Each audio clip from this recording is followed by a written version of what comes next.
It's November, and you know what that means. No, we're not talking about AEW today. We are talking about the Thanksgiving tradition in the WWE Survivor Series. And that the honorable one, the Wizard, we're going back to 1990. This is our follow-up to October 13th, Saturday night's main event. And 4-on-4 are going to war in the WWE Classic Survivor Series 1990. Now, here's my partner, the Honorable Nick Bull.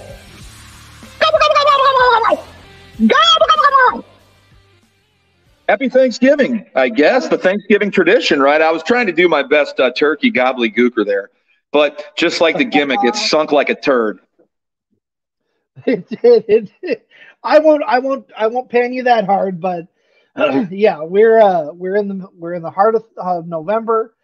We're a little early for Thanksgiving, but that's because we've got such a jam-packed November full of stuff. And we would be remiss if we didn't go back and revisit our 1990 run from last month, Saturday night's main event. Yeah, of course. No, you're not wrong. Absolutely. You know, the next couple weeks are very busy in the professional wrestling world.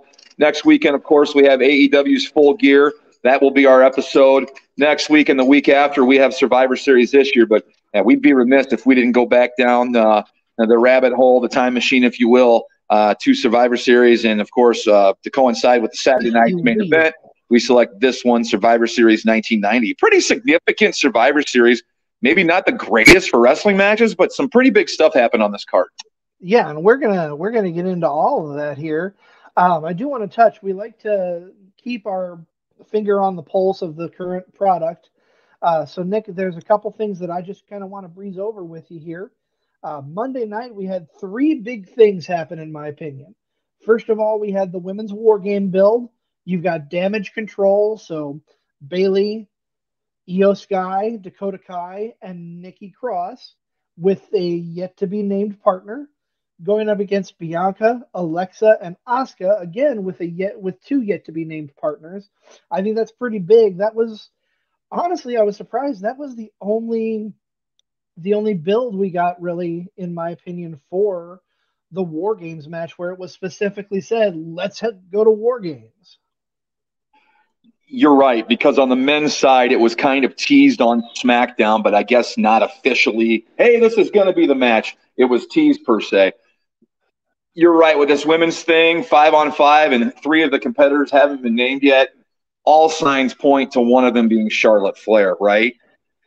I would have to think so. She's been cleared and she's ready to come back anytime. The other two, I mean, everybody wants to kind of speculate that it's Naomi and that it's Sasha Banks. We don't know. They haven't been re-signed, but they haven't showed up, or they haven't been with WWE, but they haven't showed up anywhere else either. So it leads me to believe they've got something worked out, and maybe this is where they show up. And here's my question there. Where do they show up? Do they show up on the Raw before? We've got 2 Raws and 2 SmackDowns before we hit Survivor Series. Do they show up on free TV, or do we not find out the partners until the pay-per-view? And maybe they don't show up until maybe they're not the surprise entrance. Maybe they don't make an appearance until the show, the night of, messing with one of these teams, chances to win. Who knows? Good speculation for sure, but I would almost bet for sure Charlotte is going to be in this match in one capacity or another. It would not surprise me at all. Speaking of the women's division in WWE, Nikki took on Dana Brooke on Monday night, winning the 24/7 title. I know nobody really cares that much about the 24/7 title, but here's what's notable. Backstage, we see Nikki walking in the backstage area with Damage Control in tow, and Nikki throws the 24/7 title in the trash, essentially. Well, she misses, which may have been a more fitting end. Honestly, she had that dazed, crazy look in her eyes, so I guess the miss is forgiven, but it's almost a rapaport, as they say, for it to end that way. She tried to throw it in the trash, and the trash didn't even want it. Right. Speaking of trash, let's transition right into the next topic. Hey, I thought we were going to keep things civil here tonight. That's okay. My mistake. That's fair. The only reason I say that this is trash is I follow a lot on the internet, and people are just throwing garbage at this incident like nobody's business. Austin Theory, the youngest Money in the Bank holder, cashes in on one, a secondary title, two, a title he has already held, and three, fails at his cash in. Yeah, there was a lot of people crying about this, and that's exactly what it is crying. People, get over it. They had to get the belt, or they had to get the briefcase off of him somehow. He was not going to beat Roman no matter what. There's no way they were going to have him take it off Roman, okay? It's got to get beat somehow. I love how they did it. They completely wrote it off, and it's kind of a symbolic ending almost of Vince's booking. I know Roman was a champion when Vince was still around, but that's a long story that's, still has legs. With that being said, what they're doing here, I don't know. You see where I'm getting at? Yeah, I mean, you are absolutely right. I agree that it is a symbolic end to a lot of Vince's booking, kind of a passing of the torch of sorts, not in the traditional sense, but Hunter Pat basically taking the torch from Vince officially and full on. Uh, I mean, yeah, was it silly? Sure. You're used to seeing the Money in the Bank cash in be for a major title. There have only been, I believe, Austin Theory is number 5 who have failed to cash in. Um, It was silly, Wizard. It was definitely silly. But the whole Austin Theory thing is silly. He acts silly. He takes the selfies, right? The whole thing was silly. For him to get buried like that, I know people are throwing a fit and they're pissed off and they're sour about it. But here's how I'm spinning it. What happens to people before a big run? yeah, they're gonna be pushed down a little bit, and Hey, then hey, in order to remember build them back MJF? up. Remember MJF when he got power bombed 500 times by Wardlow at was that Double or Nothing? Yeah, yeah. Okay, remember that? And now look at MJF. So my comparison is there. They buried Austin Theory so you can forget about him for a while. Okay. Look for him to be a player, though, in the Elimination Chamber. I'll just say that. I would not be surprised at all to see that. And I don't think that'd be a bad move. I think Hunter would be in the right to put him in the elimination chamber because he's built himself up to this point. Yeah, we buried him, but nobody stays buried in the WWE, and we've seen it before where someone has gone down only to rise back up and even higher than they were before.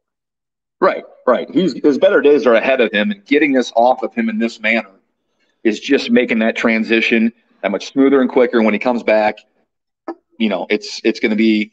Trust me, he'll be fine after this. And of course, we can't we can't move on from current product without talking about the major happening on SmackDown. As of this broadcast, it is Sunday, November 13th, 2022. Jimmy and Jay, the Usos, are now officially the longest reigning tag team champions in WWE history. Yeah, and if you got a chance to see the match, I would recommend not watching it with the commercial breaks. Go back and watch it with the breaks edited out. A solid match for TV between two, legendary tag teams in the WWE, New Day and Usos. These guys have worked together hundreds of times. So going out there Countless and on a times. classic, these guys really. It was a good match for TV despite the breaks. Probably a solid 4.5 star match. I enjoyed it. The Usos fittingly beat New Day in a pretty good contest, and now we'll have sole possession of the longest reign when it comes to days, as by now they will have it. And I mean, look at the other two names that are on that list at the very top. You've got the New Day, who have just been absolutely over and fantastic. And then the other name on the list is Demolition, one of the There, best WWE tag teams to ever happen. Yeah, you want to know who needs to be in the WWE Hall of Fame, and maybe Hunter writes this ship is Demolition. That's my number. Oh. That's who should be in. That's who needs to be in, and hopefully they get it fixed this year. I hope so too. That they are on the top of my list, right up there with Batista. I think he's a solid number 2 to go in this year. Right, If you right. ask me. But yeah, that's what's happening currently.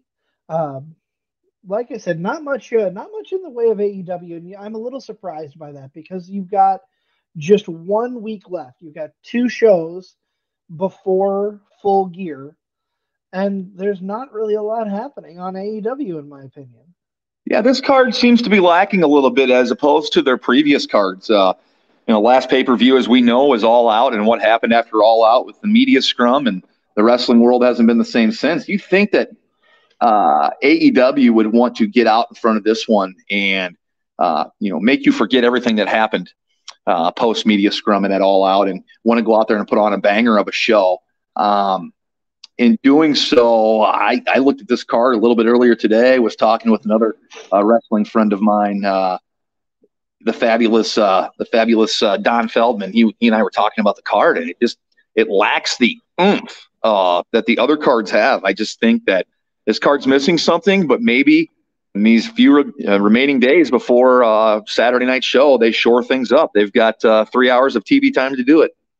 Yeah, let's hope that we get some big movement here going into the pay-per-view, because it just seems kind of stagnant to me. Like there's some great matches, especially you've got MJF taking on Mox for the title, and you've got to think that MJF is the favorite to win that with the momentum behind him. But without looking at the card, I can't think of another match that's on the card off the top of my head, honestly.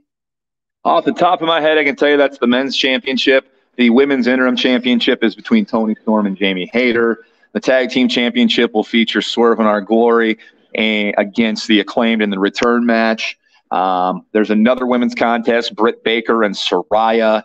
There's a special attraction tag match between Darby Allin and Sting against Jay Lethal and Jeff Jarrett. There's the four-way match for the Ring of Honor World Championship between Jericho, Guevara, Danielson, and Claudio Castagnoli. And I believe the final of this number one contendership tournament is at Full Gear, where the winner goes to Winter is Coming with the title shot. Well, I'm glad you knew more about the card than I did. Like I said, I was completely blank. It's called show research,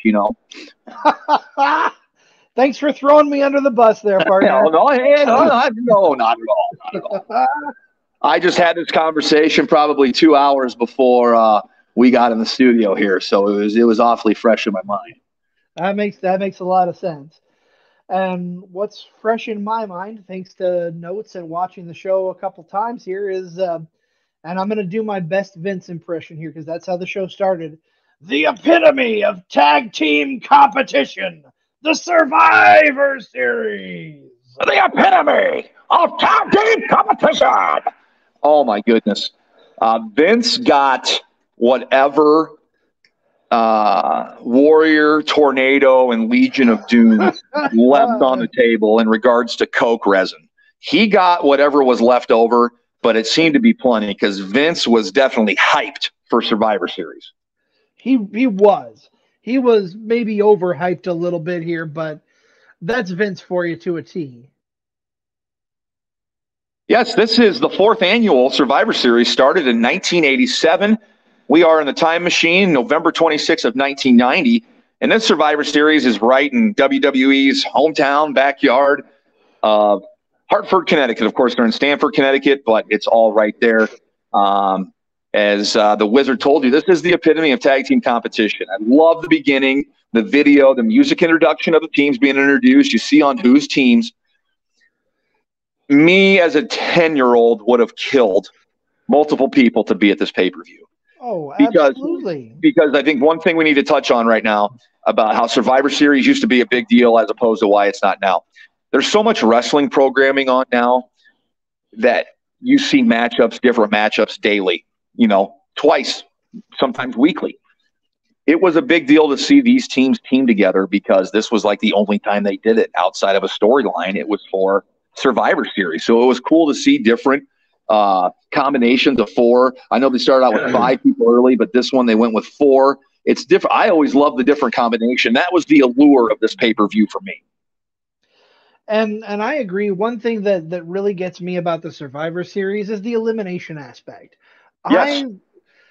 I love, so I would rather in any kind of title match, whether it's a fatal 4-way, a 3-way dance, a 6-pack challenge, whatever you have, I would rather that be an elimination match. I know that takes up a lot of time, but I like the concept of the last person standing.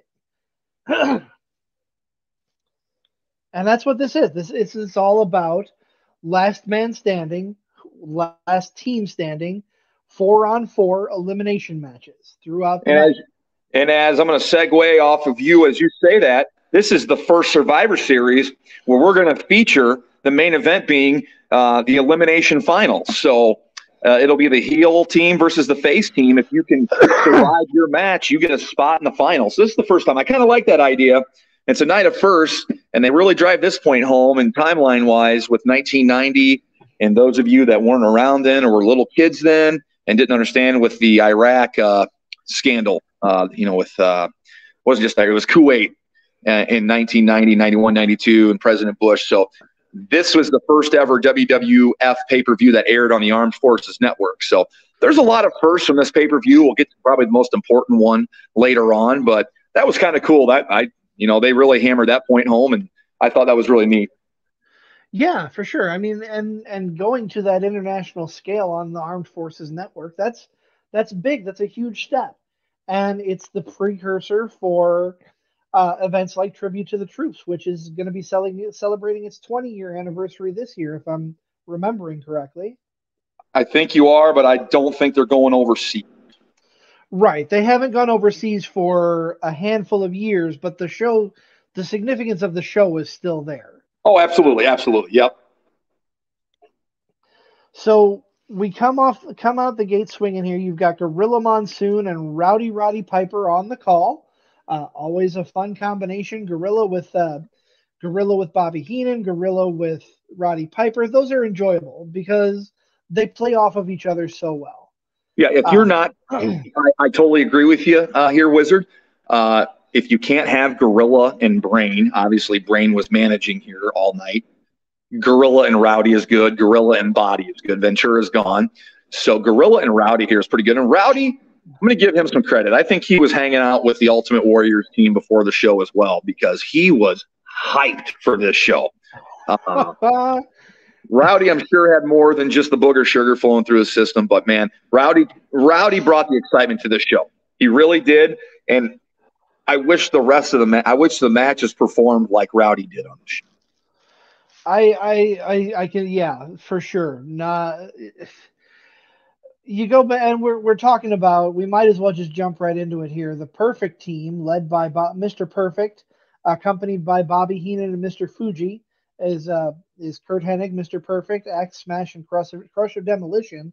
They come to the ring, but we go backstage with Mean Gene and the team of the Warriors, which is the Ultimate Warrior, Hawk, Animal, and the Texas Tornado. And oh my, Nick, I'm going to let you unwrap this promo because I don't even know where to start.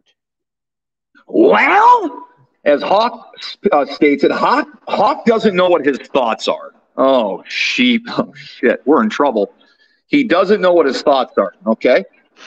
Ultimate Warrior is rambling on, asking skeletons to follow and make the ultimate sacrifice. Oh, my goodness, man. We are going next level crap. And then if you follow along on social media, I teased it with this picture and this line. He closes the promo with no poison, no creation, and no can cure what we have. And I'm like, yeah, there is some magic and poison, man, but it's rehab, and you seriously got to want to go there. And your Warrior was in too deep here. He wasn't to the rehab days yet, but trying to not make light of a situation. That promo was out of there when he's asking skeletons to follow and make the ultimate sacrifice. Skeletons have already made the sacrifice, but what little do I know? That was a fun nugget to unwrap. And you talking about I Facebook. sat there and rewound this segment probably 15 to 20 different times to make sure I got it word for word. You mentioned our Facebook. You plugged our Facebook. I want to give a shout out to a friend of the podcast, Tim Regal of SCW Pro, who responded back, "Oh, there was definitely some medicine involved, and it shows." Throughout the night, it's not just the Warriors team; it's all over the place. Yeah, the drug of the day was cocaine in the early '90s, and I think the locker room enjoyed it. But I digress. We get done with that harrowing interview backstage. My mind is a blur, and the first thing, we're going back to the ring, and the first thing I wrote down is Perfect should have wore the demo's paint and ring gear, in my opinion. Yeah, I can see that. That shows a nice solidarity of teamwork there. You know, a blonde guy in an S&M outfit with face paint would definitely perfect. That would have been the bee's knees to me if he would have pulled that off. In that respect, I would say the same thing for Texas Tornado. He's not wearing any face paint. Yeah, I know. He should have had some on. Totally should have.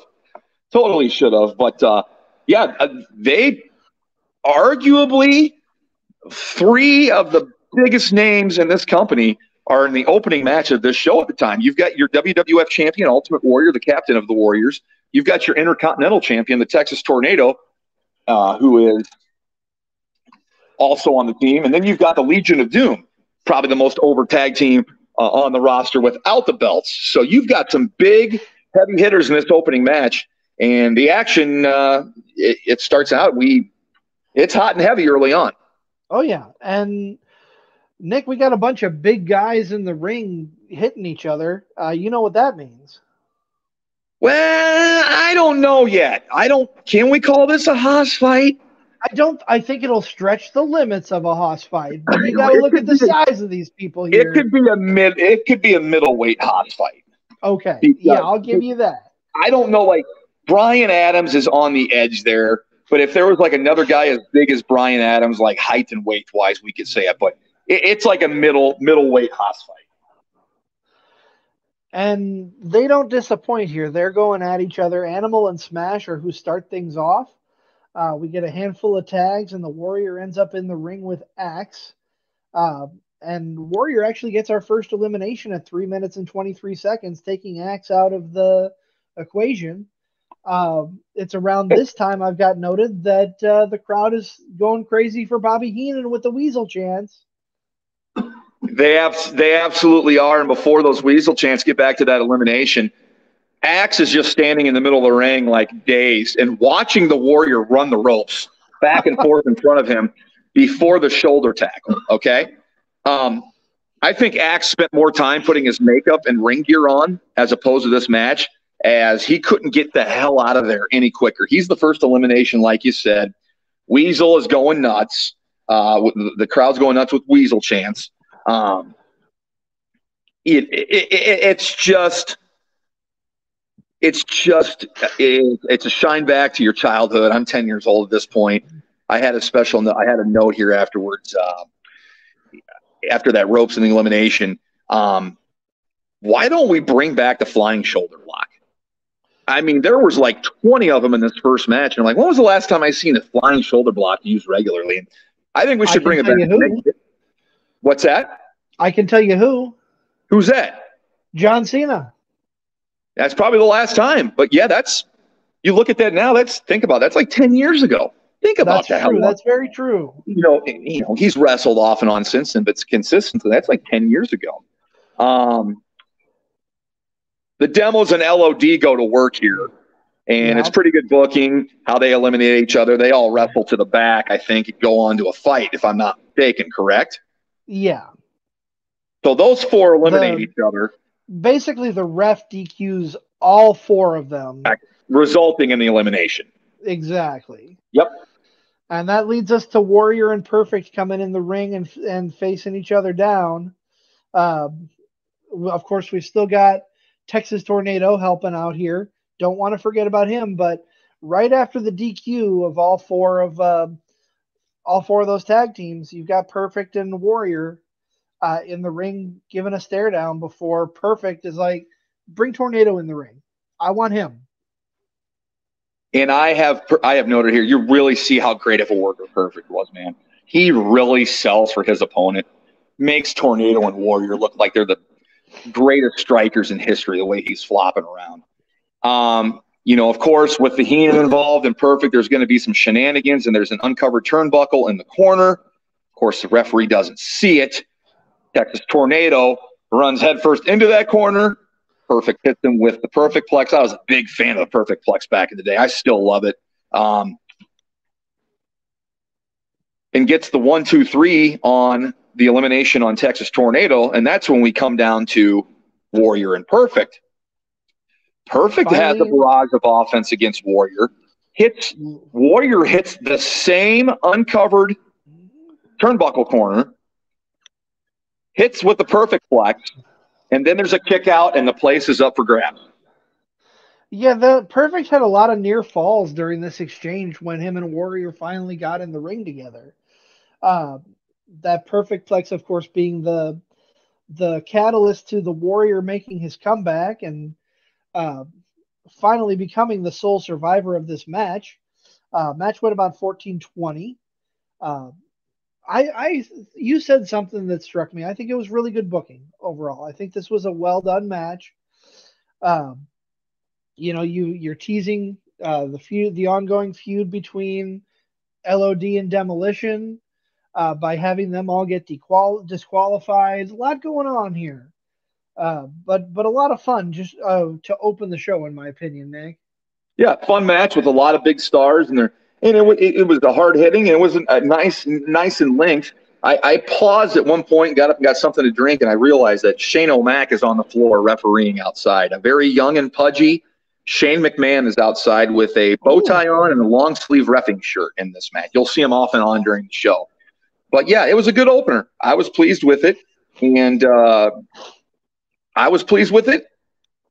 And I know right after the match, so we go backstage to Sean Mooney, and Sean Mooney is, of course, featured with the $1 Million Team, and not only the $1 Million Team, your favorite, Virgil. We just can't get away from Virgil. And the $1 Million Team has a very important announcement to make. Yeah, they're talking about the mystery partner, but we're not going to spoil it in a backstage segment at all. No, of course not. Mean Gene is perturbed that he's not getting the heads up on everything.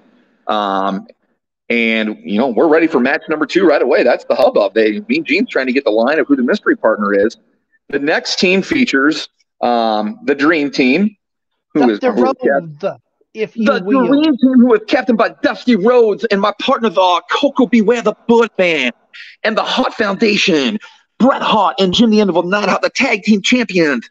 Them as tag team champions should help the Survivor Series and the Dream Team survive. So I've got a serious question for you here, Nick. What in the hell is on Jim Neidhart's head as he's coming to the ring? That was a rejected Kangol beanie from Samuel L. Jackson's collection. I mean, my God. What? Dude, it had to be the only size available, like at the Leather Depot down the street, and it was a women's. It was a women's large, which was like a men's extra small. That thing was like, if he would have worn it as a beanie, I think it would have got a little bit more respect. But yeah, I remember this look as a kid, and it's repulsive. Yeah, I didn't know what to make of this. I watched him. I watched them all come out, and my eyes could not get away from the Anvil and this headwear that he had. Well, it's either the headwear that he has, or we can talk about the $1 Million Team and what it's comprised of. We've got the mystery partner, of course. The captain's Ted DiBiase. And then we got Rhythm and Blues, Grandma's new boyfriend, and the Honky Tonk Man. Yeah, and of course, the big reveal here. I posted it on social media, and I think I misquoted it a little bit, so I'm going to retract. Because I had credited it to Gorilla, but it was actually Roddy Piper. It was Piper on a coke bench. The music hits. The first thing you hear as he's coming to the ring, look at the size of that ham hock. It's the debut. It's the debut of possibly the greatest wrestler, the greatest the greatest character. Yes, that's what I was going for. The greatest character in wrestling, The Undertaker. And I'm telling you, The Undertaker is pretty low rent, low budget. It's like Wish Taker. Very simple ring attire. Pretty good eye makeup to make him look like an insomniac who's been dead. And man, he is booked so strong in this match. He looks like $1 million. And just in a short year from now, this guy, after making his debut, is winning his first WWF World Championship. Think about that. How many people can say that within a year of their debut, you can count, I think, on one hand. I think of Brock Lesnar right off the top of my head, but other than that, I can't think of one besides. I mean, I'm sure there are a few more. I know there are a few more, but that's the one that comes to my mind. Yeah, Kurt Angle is one that comes to my mind off the top of my head here. He's winning his championship I'm pretty sure within his first year. But it's very few and far between. But the other thing I have noted about The Undertaker coming out, I believe it was Monsoon. I didn't write a credit on it here. But the commentary team says there's only supposed to be 4 members on a team. This guy makes 4.5, maybe 5. That's possible. Very good point. This guy is huge. This is like a size of a body that WWE hadn't seen the likes of. A guy that can move and do as much as what The Undertaker, started out doing and then progressed to doing. As you know, it's a Hall of Fame legendary career. I thought it was kind of symbolic and cool that the match started with Taker and Brett, the first of many times those guys would meet up, and how fitting that Taker locks up with Brett the first time he's in a WWE ring. Let me ask you this. Go ahead. Yeah. So we're talking about Taker. Go back, put yourselves in Mark Calloway's shoes. How glad are you not to be coming out of the egg that we will talk about later on tonight? Oh my God. If he would have came out of that egg, we never would have gotten The Undertaker. And there's only one person who would want to see him come out of the egg, and that'd be the Shockmaster, because that would replace the Shockmaster. Yeah, that would be I still think the perfect Halloween costume for you is the Shockmaster. The Shockmaster. I'm going to make it happen next year. Remind me, I'm going to make it happen. Okay. But yeah, we've got Taker starting off. He's taken out both members of the Hart Foundation in quick order, not taking out of the match, just slamming them, throwing them around. Coco Beware comes in, and he is the first ever victim of The Undertaker's Tombstone Pile Driver, eliminated at 1:39. Eliminated at 1:39. What I loved was there was a step-aside stun gun that Undertaker did to Coco Beware to set up the first tombstone. Man, he really stuck the landing too on that tombstone. It was pretty symbolic, if you will. Knocking, getting rid of Coco Beware. See you, Birdman. Back to the showers for him. I love after the first tombstone. You hear Rowdy yell, "The Undertaker just wrote the epitaph for Coco." I thought that was a great line. I put on here, the Honky Tonk Man's tights are second to none. I love them. But he's not in there very long before the Anvil power slams him. 1, 2, 3, and we're still at 3-3. One of the best moves of the night is Dusty Rhodes in his butt crack drop kick. I don't know if you noticed that or not, but that was a big highlight for me. I did not notice. I'm going to go back and watch that now. The butt crack drop kick. Yeah, the butt drop kick really. I'm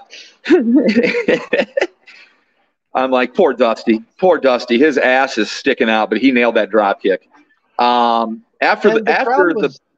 crowd was all over Dusty. They were all about him. The crowd loved this team. The fans loved the Dream Team. They did, and everybody on the team's very likable. Just it just didn't bode well for him in the end. After the butt crack drop kick, Virgil, your boy Virgil again, distracts Anvil, and the $1 Million Man hits him with the 1, 2, 3. Taker and Dusty Rhodes in the ring, kind of a cool moment. Taker makes short work of Dream. And shortly after the disposal of the American Dream, Dream goes after Brother Love, which pretty strong booking here on their part. Taker doesn't get eliminated. He goes after Dusty Rhodes, who's chasing Brother Love, and gets counted out and eliminates himself. So, yeah, very impressive decision there. It was. It was. Looking back on it now, we can say, man, that was. And it really was a good decision. I mean, how else are you going? I don't think if he had gotten pinned in that match, his build would have been as strong as it was. You had to do it that way. You had to do it so that he looked strong coming in as this big, mysterious, hulking heel. There was no other way to do it. Unless it was a DQ somehow. But I don't think a DQ would have helped him any. I think the count out was the right way to go. After Taker's counted out in the ring, Piper says Taker's dumb. Hitman then wrestles with Grandma's new boyfriend. If you don't know who Grandma's new boyfriend is, that is Greg the Hammer Valentine with his hair jet black as part of Rhythm and Blues. So we've talked about that in our archive episode. Yep, we've referenced that before. So to listeners, new and old, you know who Grandma's new boyfriend is. Brett wrestles with Grandma's new boyfriend and ends up getting the roll-up. So we come down to Brett and DiBiase. I like how this goes back and forth. Good chain wrestling with $1 Million Man and Bret Hart. Some good stuff here. There's a reversal of a body block. And before you know it, we've got a sole survivor, and it's not Bret the Hitman Hart. No, because DiBiase rolled through the crossbody from Bret into a pinning combination to eliminate the Hitman. Now, CZ, I wish we could go back to a time where we had simple endings to matches like that. Like a reversal to a roll-up's a pretty believable thing. You didn't hear fans poo-pooing on how pins and eliminations happened here. So right. I loved how he was eliminated, and I wrote here, I go, $1 Million Man is your sole survivor, and the Wizard is happy for more Virgil. Always. Now you gotta think you didn't get a lot of close-ups on Virgil, but you gotta think he was hanging out at some point with the Warrior too, because we've talked in the past about him and his enjoyment of the booger sugar, as you so eloquently put it a couple months back when we were talking about Survivor Series, SummerSlam '92. So we're 2 matches in here to Survivor Series, and we'll get back into Survivor Series on another side of this break. Man, we look how far we are into the show. We haven't taken a break yet, my Lord. But yeah, I'm going to do what they call is a tease in the business. And on the other side of this break, we get a shower promo. Yep. We're all jumping in the shower. But once you find out Marty Jannetty's there, you probably don't want to be in that shower. But we'll talk about that on the other side. We got some bills we got to pay.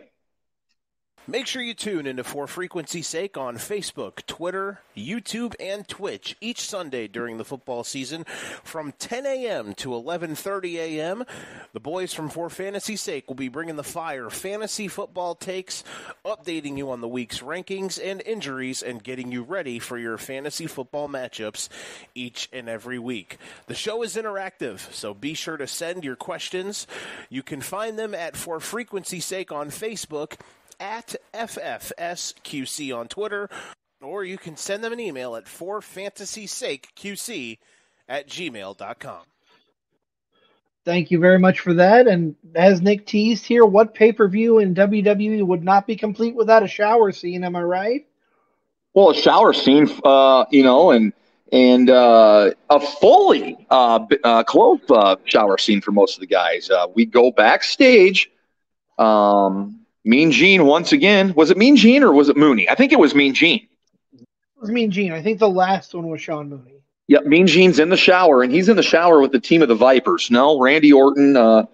Randy Orton did not wrestle as a little kid in this one. This is the Vipers, the team of Jake the Snake Roberts, Jimmy Superfly Snuka, and the team of the Rockers, Shawn Michaels and Marty Jannetty. And I'm just going to hit it right there, pause. All I could think about was that 2 of these 4 members have been accused of and or tied to a possible murder. And that's all I could think of during the shower promo was Snuka and Marty Jannetty and how creepy they are. And the look that Snuka had, the first thing that I thought of when I saw Jimmy Snuka is I'm sitting here, I'm a big sci-fi fan, so I like Star Trek, I like Star Wars. I'm thinking to myself, with that goatee, did Jimmy Superfly Snuka come from the other dimension into our world to take over with that goatee? Yeah, he looked out of sorts. But hey, like we said, I think most of this roster was kind of out of sorts on this show. But we have a shower promo, but there's a reason. There's a reason they're in the shower. Talk about why they're in the shower with CZ. Well, yeah, you've got Jake the Snake Roberts, you've got Damian wrapped around his shoulders. This is ultimately a better environment for Damian than to be anywhere else backstage, because it's got the moisture, the steam from the shower. He's in a better place than where he would have been anywhere else. Obviously, except for the bag that he gets carried out to the ring in by Jake the Snake Roberts. I mean, everybody knows the best place for a snake is in a burlap sack. Am I wrong? Oh, safest place. Of course, that's how you're supposed to keep him, right? That's how Jake the Snake kept him. I mean, he's of my youth and adulthood, he's the leading expert on snakes. I haven't seen anybody else handle a snake more than Jake the Snake on TV. You can take that either way you want it. With that being said, Jake the Snake here, I don't think gets enough credit for when he worked the angle, because, of course, the Vipers here are taking on the Visionaries. The Visionaries are led by Rick Martel and teamed with the Warlord and Power and Glory. Essentially, this is Slick Stable, the Visionaries. And there's a feud here between Jake and Model because Jake was sprayed in the eye with arrogance. That was the designer cologne, the eau de toilette for Rick Martel. And I loved how Jake worked with the white contact in the eye. I'm sure somebody did it long before him. You see it all the time now. But, man, I'm glad we went back and enjoyed this. It wasn't the greatest show. But going back and watching some Jake the Snake working when he was with the, one-eyed Jake I mentioned later. I thought that was cool, and I don't think he gets enough credit for that. Everybody wants to go back and bash on him for all his bad stuff, but I thought he was excellent in the role as just the one-eyed Jake the Snake until he healed. His blindness was magically cured. But I really liked the backstage interview. Was odd, okay, but it fits the show, right? Well, yeah. I think the entire show had its oddities. Including pretty much every backstage interview, as well as what's going to happen later on, which we've teased a little bit. We'll get to. Oh, my goodness. We have the match starts out. I got Jannetty and Warlord start out, and I've got Warlord is freaking huge. I'm glad you brought that up, because the first thing in my notes here, does Warlord not look like a roided up Steve Austin? What I have. That's what I wrote down. If I was describing to our younger listeners out there, Warlord, who the hell's the Warlord? He was in the Powers of Pain with the Barbarian, and then he was sold to Slick because they split up the Powers of Pain to give him singles runs.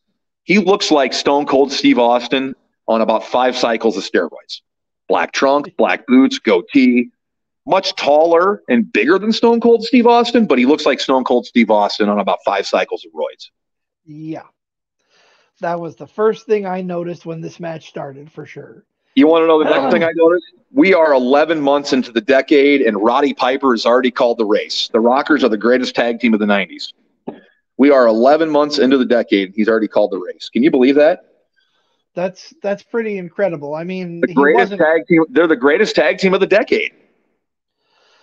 And he might not have been wrong. I'm sure there were some other great tag teams in the 90s, but the Rockers their time. The Rockers were the greatest tag team of the 90s for about 2 minutes, because after Warlord catches Jannetty for a 1-2-3, Power and Glory take over the match, and now they've been declared the greatest tag team of the 90s. So Piper is Piper's talking himself in circles like I do sometimes on this show. If you hear a pause, that's a Piper moment. I talk myself into a circle, and he talked himself into a circle.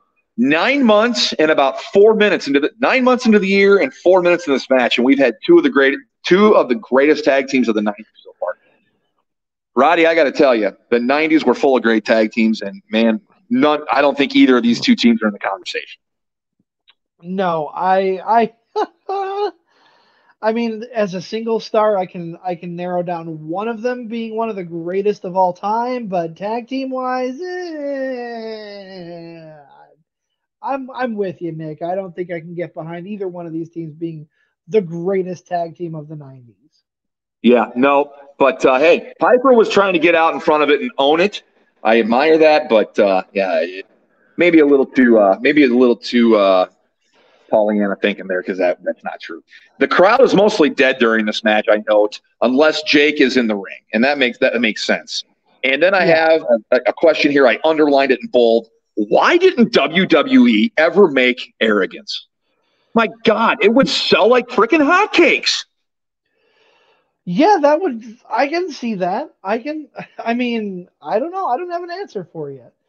But I think with Rick Martel being on the heel side of the equation, though, I'd question that decision. I don't know if it would sell. I mean, you might be right. It might be the greatest cologne, especially so if you're selling it in the atomizer, yes, I am 100% with you. If you're selling it in a normal cologne bottle, I don't think so. Well, you have to. It comes with the atomizer first. You have to buy it with that, and then you have to buy refills for it with a bottle. I can get behind that then. Yeah. Hey, dude, hey, we're making money here. Upfront cost for it, and then you get the refill bottles after it. And then, like, after 5 bottles, you can mail in your box tops or whatever, and then you get the "Yes, I am a model" pin, the oversized "Yes, I am a model" pin from the Rick the Model Martel. So one thing that I have noted looking at this match, we take a shot in the middle of the match where we see Jake's boots. You're looking past his boots into the ring. Why is Jake the Snake a snake enthusiast? Why would he want to kill a snake for his boots? Why is he wearing snakeskin boots? That could have been maybe a friend, and he'd want to honor a friend that way. But that's a good point. I don't know. I mean, it's a good question. Maybe the snake. It just seems odd. Maybe that snake bit Jake, and Jake's had enough of it and wanted to make boots out of them. I don't know. Maybe Jake wears those boots to scare the shit out of the other snakes to make sure that they behave and they don't turn out as boots. Yeah, maybe. I don't know. That could very well be. It just struck me as odd that the snake enthusiast had to destroy a snake in order to get his boots, to have footwear for the match. But besides the fact that WWE never made Arrogance and missed out on a bunch of money, I don't know if they'll ever make up from that. I've got Warlords taking some pills on here. We already talked about that. I put Snuka and Warlord are taking the same pills. Snuka looked jacked, by the way. Martel pins Snuka, and I noticed at this point, I paused. I had to zoom in to make sure. Referee Mike Chioda is refereeing this match. A very young Mike Chioda is refereeing this match. I love that. I got Visionaries continue to beat down HBK here, like they're the 6 Marines that stole a smile. Power and Glory exuding some great tag team moves. I was a sucker for their super powerplex finish. I love that finish. Yeah. I didn't think this team got a long enough run for being one of the greatest teams of the 90s. They go to town on HBK, get the 1, 2, 3, and now we have the last stand of One-Eyed Jake. He's got one eye, and he's going against a whole team here of 4. My question to Jake you against the world here. My question to you is here, as we're almost ready to wrap up this match here, and we're going to wrap up the rest of the show here after break. My question to you is this the longest squash match you've ever seen? It has to be. It absolutely has to be. Because the Visionaries are just completely running the table. I mean, Jake gets in there, and does his best to stave them off. But the numbers game and the atomizer, for that matter, finally get to him. Jake's eliminated without anyone on the Visionaries team getting taken out. Uh, and you mentioned that great grand finale. Looking ahead, you've got the Ultimate Warrior now against 5 people, as it's shaping out right this moment. And the Ultimate Warrior is going to have to conjure up more skeletons out of people's closets and ask those skeletons to once again make the ultimate sacrifice. Yeah, maybe he'll find some medicine that'll help those skeletons come to life. Since we talked about that earlier, Nick, let's toss to. What's that? I was going to say let's toss to one more break so we can close out the rest of this show. Okay. We're going to go to one more break, and man, we've got this is going to be quite the ending, I guess. Yeah. So we'll be right back here. In addition to bringing fire on the mic, the team at For Frequency's Sake is still bringing it online as well. Check out ForFantasySakeQC.com this season for college DFS, Survivor League, and betting advice each and every week of this football season. Again, that is ForFantasySakeQC.com for college DFS, Survivor League, and betting advice each week during the football season.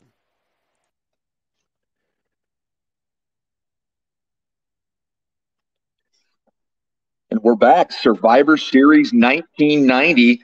We just left with the Visionaries in the Vipers match, and now we go backstage with Sean Mooney.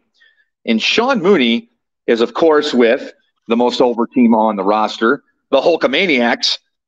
They consist of Hulk Hogan, Hacksaw Jim Duggan, Tugboat, and the Big Boss Man.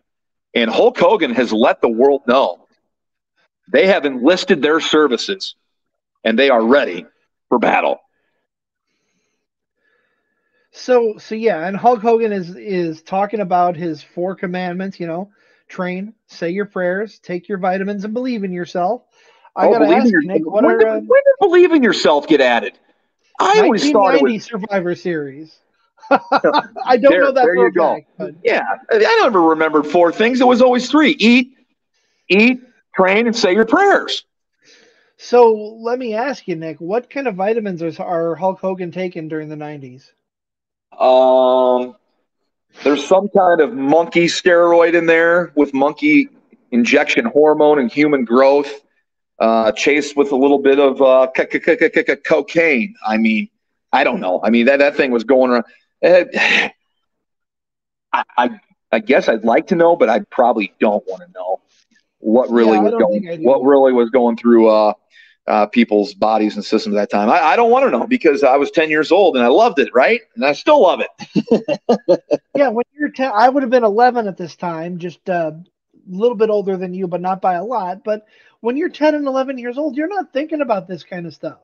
You're not thinking that, in a couple of years from now, Vince McMahon is going to be brought up on steroids charges. And you're not thinking about any of the things that are going on backstage. You're just thinking, hey, this is a fun show. It's a fun show. There's bright colors. There's big superstars. I'd be remiss if I didn't introduce the Hulkamaniacs opponents, and this time it's the Natural Disasters, captained by, of course, the Earthquake, Haku, Bravo, Dino Bravo, and the Barbarian, of course, managed by Jimmy Hart and Bobby Heenan. They're co-managing on this one. And everybody gets their introductions, but WWE nails one thing, and they always nail the production aspect of a show. And I love the walk-up camera for Hogan after his music hits. That's a great, iconic shot. I love that shot, and It's perfect. It's absolutely perfect. The match gets underway, and surprisingly, Haku is the first eliminated. Bossman eliminates him, and Piper believes now that these 2 teams on paper were the 2 best matchups of the whole show. And of course, Haku, if you don't know, one half of the Faces of Fear in WCW, and his partner, the Barbarian, is also in this match with him. That's correct. That's correct. And believe this would be post WrestleMania 6, where wasn't it Haku and Andre the Giant dropped the belts to Demolition, and then the Colossal Connection, and then they broke up afterwards. So that'd be coming off this. We get Boss Man eliminating Haku. Piper says these guys are the best matched up team. And then we get Hacksaw Jim Duggan. And I mean, we got plenty of military and Thanksgiving puns in here, so I'm going to throw one at you. Hacksaw decides to go AWOL in this match and gets his yellow ribbon-cladded 2x4 and himself disqualified. And you know what I have to say to that, Nick? Ho!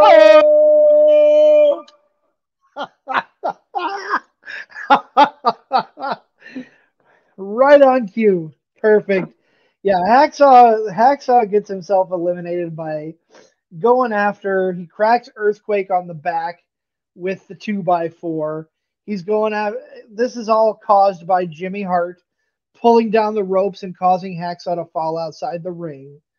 But that prompts, after he gets DQ'd, Hogan to come in and just start cleaning house on everyone, including Earthquake, much to Roddy Piper's dismay, because Hogan slams Earthquake and Piper thinks he's wasting time. Thinks he's wasting time, but time's not wasted very much, because Hogan makes an elimination to the Natural Disasters and eliminates Dino Bravo.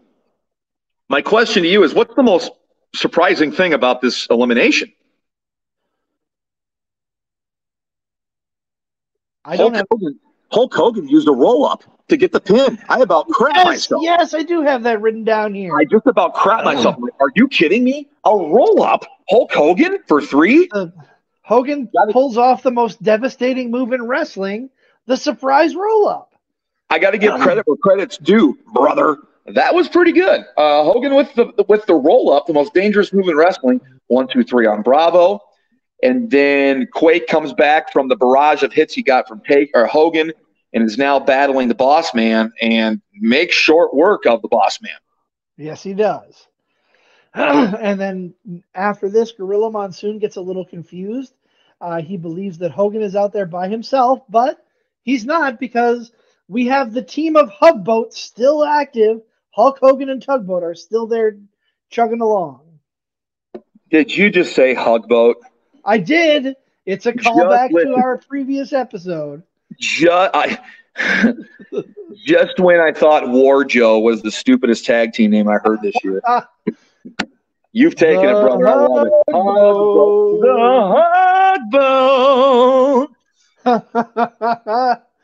The Hulkster comes in. He tries another slam on Earthquake, but he fails.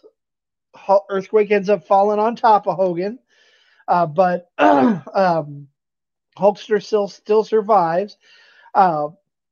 Hogan's in a bad way, and I have what I call the lukewarm tag to Tugboat, because Hogan is barely making an effort and just kind of, I don't even know how to describe it. He just kind of poo-poos his hand onto Tugboat for the tag. There's no real energy to it. It was all he had left, brother. I'll give you that, but it felt like a lukewarm tag instead of a hot tag, and now we got the two big men going one-on-one. The two big men going one-on-one, but the future tag champs of the world, haven't gotten together yet, and they decide to go to a double count-out. So that'd be both teams have both lost 3. It's down to one-on-one. And I've got another serious question here. Barbarian Hogan. I wonder who's winning. That's a real tough call there, because the Barbarian is so over at this time and is arguably the best thing in wrestling. I mean, come on. Barbarian goes off on Hogan.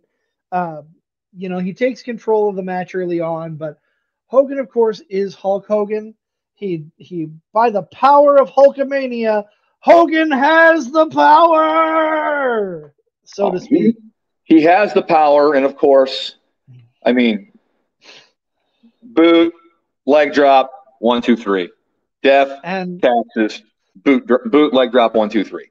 The Hulkamaniacs win. The Hulkamaniacs win. Go ahead. I was just gonna say, as Bruce Pritchard always says, Hogan must pose. That's the does. end of every Hogan match. Hogan must pose. Hogan must pose. And he becomes a sole survivor. And now the Ultimate Warrior has a teammate in that survivor match at the end of the evening, as Hogan and Warrior were both the sole survivors of their match. And following this match up here, we go back to the entryway with Mean Gene Okerlund. He is, of course, talking with the great Macho King Randy Savage. Points out that Macho is only a spectator tonight. But Randy says he's the once and future WWF champion, and he's going to take the title back from the Ultimate Warrior because it's his title. Yeah, I kind of felt weird about this promo. Like, I think Mean Gene thought that this promo was going to last longer, and Macho got out there and said a whole lot of nothing in about a paragraph, and that was it. It was very awkward. It was very short. I don't know if it was supposed to be that way. But the look on Mean Gene's face kind of was off. I thought maybe this was supposed to go longer. Let me speculate a little bit here. It's possible that Macho Man was the only sober person in the building. And he, ooh, yeah, I'm just going to go take care of business, brother. Yeah, snap it to a Slim Jim. I want that title back, yeah, because that's my title, yeah. So, I mean, that's just utter speculation, but I can see how he might be the only sober person in the building right now. So he's just going to go out there and do his thing and get it done as quickly as he can. Well, from that awkward transition of the Macho King maybe cutting a very short promo, we get a wide shot of the egg, correct? The egg. And what's in the egg, CZ?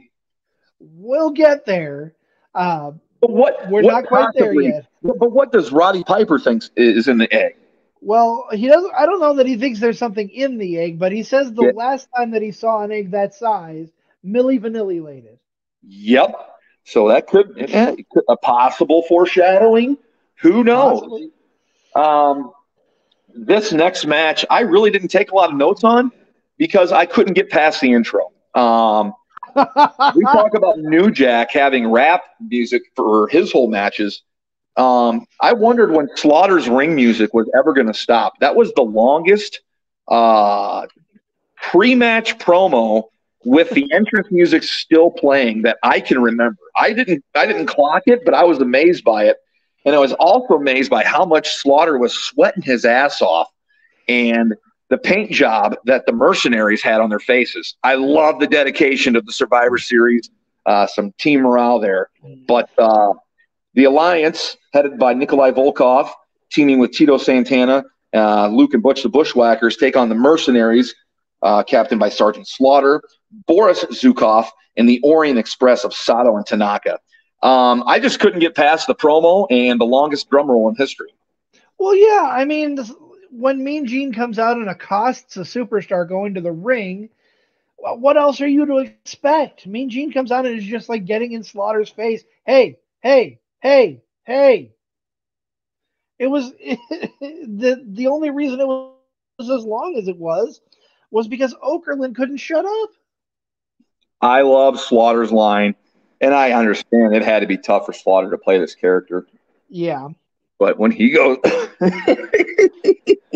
despicable, we'll eat our Thanksgiving dinner, and we won't smell camel dung. And there's no sand in their pumpkin pie.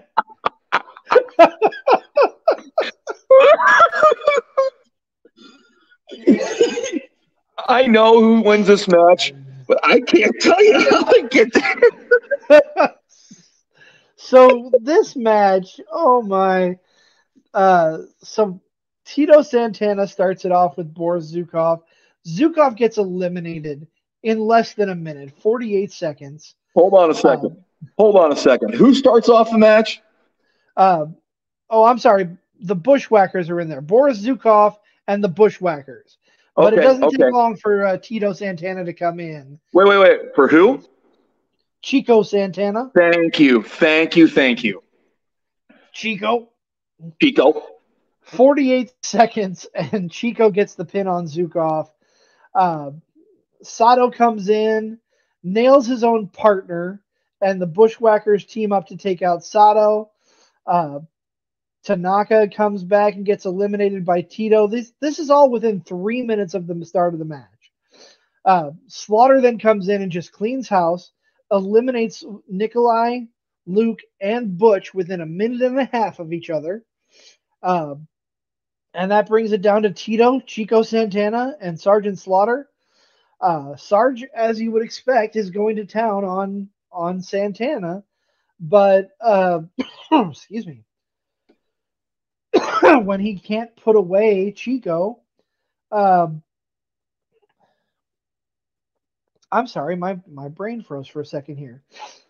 When he can't take out Chico hits a flying forearm, and that causes General Adnan to come in and just take out Santana with the flagpole, causing the disqualification. And that puts Mr. Santana, Mr. Chico Santana, into the main event with the Ultimate Warrior and Hulk Hogan. It's now 5-on-3 for that grand finale. 5-on-3, and sadly, Tito Santana probably becomes a sacrificial lamb because the WWF champion and the Warrior and Hulk Hogan, brother, I ain't laying down, aren't going to lose. So a little foreshadowing there. That's not going to work for me, brother. So the final match, we go to the egg now, or we going to the final match? I'm lost. No. Sean Mooney is backstage with DiBiase and company. That's right. That's right. Martel is talking about how they made history by being the first team ever where the whole team has survived. And that is true. That is true. And DiBiase says that he doesn't believe Warrior and Hogan, or if we want to dub them a tag team name of Warrior, I'm okay with that. I don't know that I'm comfortable with that. Warrior? I'm not comfortable with that, but hey, we've probably said worse on this show, and I've heard a lot worse. But Warrior, I'll let you come up with the gimmick on that one. But yeah, DiBiase doesn't think they're going to be able to get along. There's just too many egos involved. So DiBiase's pretty much called it a night. We're done. We've already won the match. Let's just see what's in the egg and roll the credits. And that brings us to the greatest moment in wrestling history. Yeah, probably. Oh my Every year, and ironically, every year, Tugboat Shockmaster is thankful at the table that the gobbledygooker is the worst gimmick, the worst thing that ever happened. Yes. The Shockmaster, very close second, but oh my. This egg was rotten, but it's hatching time, and Gene tells us it's the shank of the evening, and since the fans are all hot, it's been so hot that the egg has been able to incubate now. That was Okerlund's line. The incubation is over because of how hot the fans were. I think the incubation was over because that gimmick was full of shit.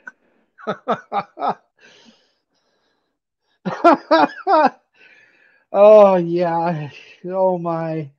So the egg opens, and poor Hector Guerrero. I don't even know where to begin. The gobbledygooker, this turkey thing, pops out of the egg. I don't even know. I don't even know where to go from here because wrestling fan. CZ and wrestling fans alike. Oftentimes in wrestling, we are disappointed. This might have been one of the first major disappointments because my gist of watching wrestling as a kid outside of renting VHSs was coming home on Sunday after church or Saturday night's main event and seeing what would happen. Correct? That was the whole gist of my wrestling. What I'm getting at here. That was the whole. So you didn't see a lot. You saw this every week, and to see this every week for months, you're like, what is it? who's it going to be?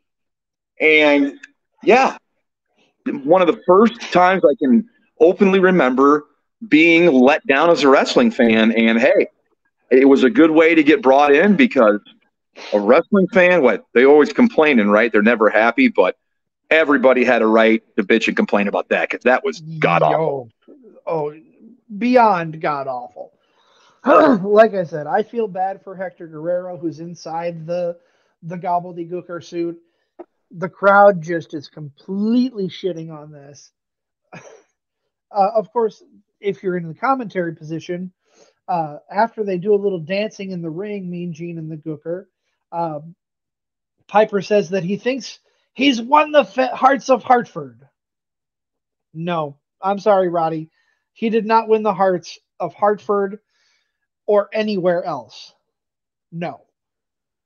No, he'll forever be remembered, but unfortunately for all the wrong reasons, right? My God. I still can't believe someone thought that was a good idea, meaning Vince.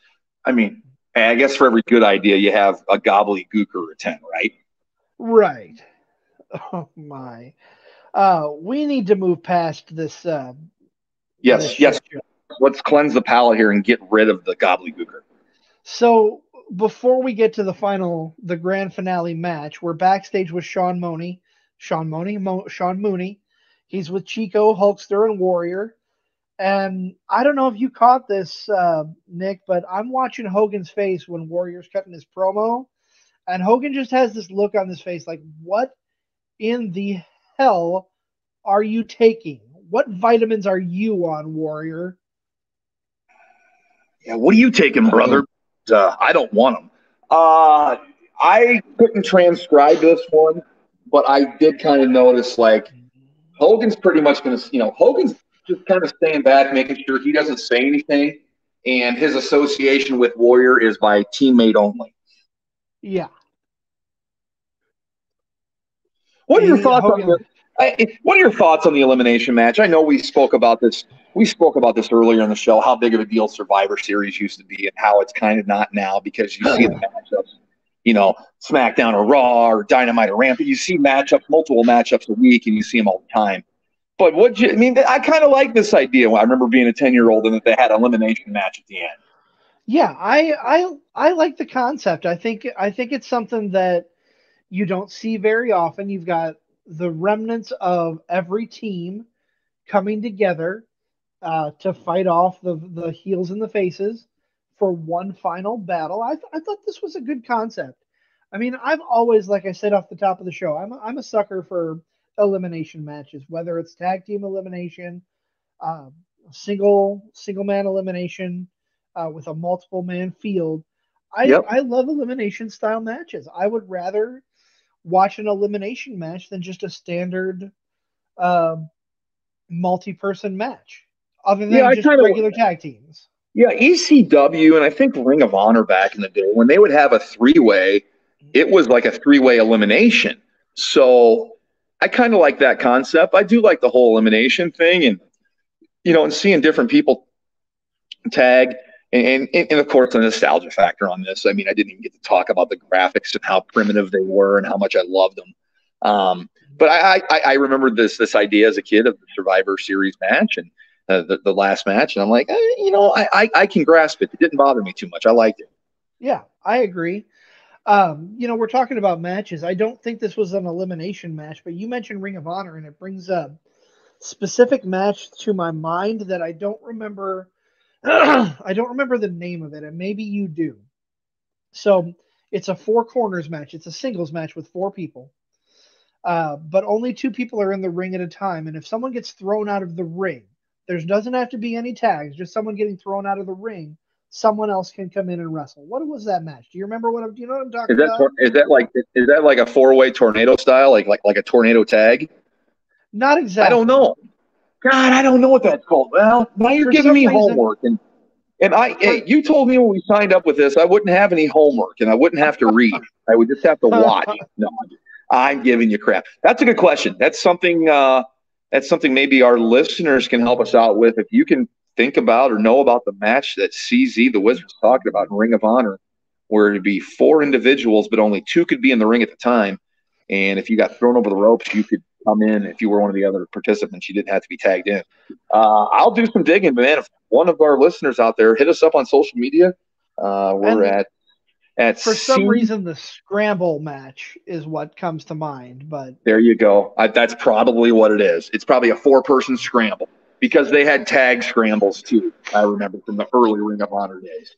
But yeah, if you guys have a definitive answer, you listening at home, hit us up at CSTC Podcast on Twitter or at our new email, cstcpodcast2022@gmail.com.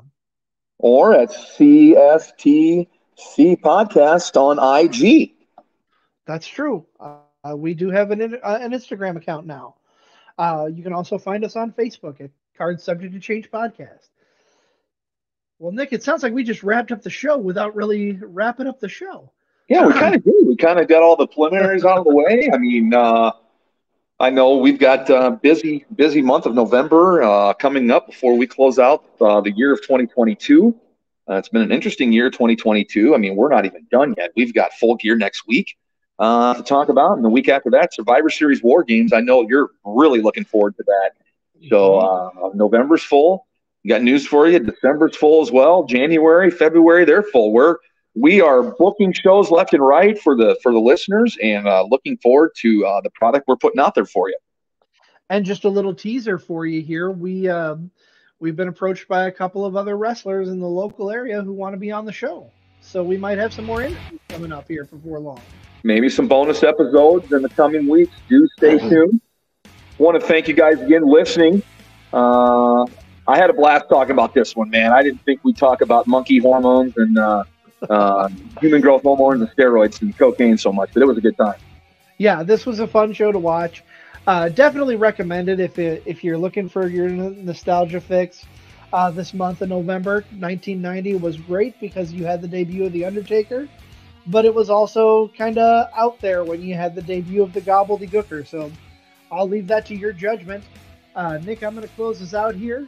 You can find my partner, Nick, the Honorable One, at Nick55 on Twitter, as well as Nick Bull on Facebook. I am at the Wizard CZ on Twitter. You can find me at Chris Zach on Facebook here. We are on Instagram and Twitter at CSTC Podcast. Our new email account is up and running at CSTCpodcast22 at gmail.com. And I'm going to close out the show by making our other big announcement. This is going to be the first show that we are publishing on YouTube. This will be published on YouTube here. We don't have our video up and running yet. We're getting there. Maybe not. We'll see about that. But you can find us now on everywhere you podcast, social media and otherwise. So, Nick, it's been a pleasure as always. We will see you all next week when we talk about Full Gear.